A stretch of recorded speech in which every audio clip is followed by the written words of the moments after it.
MP যে নির্বাচিত আমাদের ভোটে হয়েছেন, সাধারণ মানুষের ভোটে অনেক আশা আকাঙ্ক্ষা সামনে রেখে তারা আমাদেরকে ভোট দিয়েছে।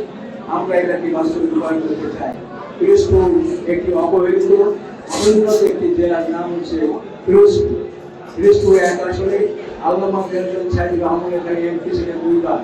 তিনি চেষ্টা করেছেন, তার একটি স্বপ্ন ছিল যে পিরোজপুরকে উনি ঢেলে সাজাবেন, এবার তিনি পদক্ষেপও নিয়েছেন। আমরা সেই তার স্বপ্নকে বাস্তবায়ন করতে চাই এবং এই জন্য আপনাদের সার্বিক সহযোগিতা আমরা কামনা করতেছি এবং আশা করি আপনারা আপনাদের পরিষ্কার ভূমিকায় পিরোজপুরকে নতুন করে সাজানোর দায়িত্ব যদি আপনারা নেন, আপনারা যুবকরা যদি সংগঠিত ভাবে আপনাদের সাহস, আপনাদের বুদ্ধি, আপনাদের যুক্তি, আপনারা যদি ভূমিকা রাখতে পারেন সমাজে পিরোজপুরে, আমরা আশাবাদী যে পিরোজপুর উপজেলা সহ পিরোজপুর পৌরসভার যে সমস্ত জায়গায় তোমাদের মনে আসবে নির্বাচনে, আপনারা সেখানে ভূমিকা রাখতে পারেন। আশা করি আল্লাহ রাব্বুল আলামিন আমাদের সবাইকে তৌফিক দান করুন।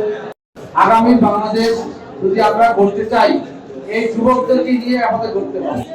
সেই জন্য যুবক ভাইদের বলবো, রমজান মাসে শিক্ষা নিয়ে 11টি মাস আমরা যেন সহিষ্ণুত ভাবে তাকওয়ার মধ্যে গঠন করতে পারি। আল্লাহ তাআলা সেই তৌফিক দান করুন। আসসালামু আলাইকুম। সেবায় কামেলা দান করো রব্বে কারীম, আমাদের হিম্মতকে তুমি বাড়িয়ে দাও, ঈমানের শক্তিকে বাড়িয়ে দাও, তোমার সেই রকম মানসিকতা তৈরি করে দাও।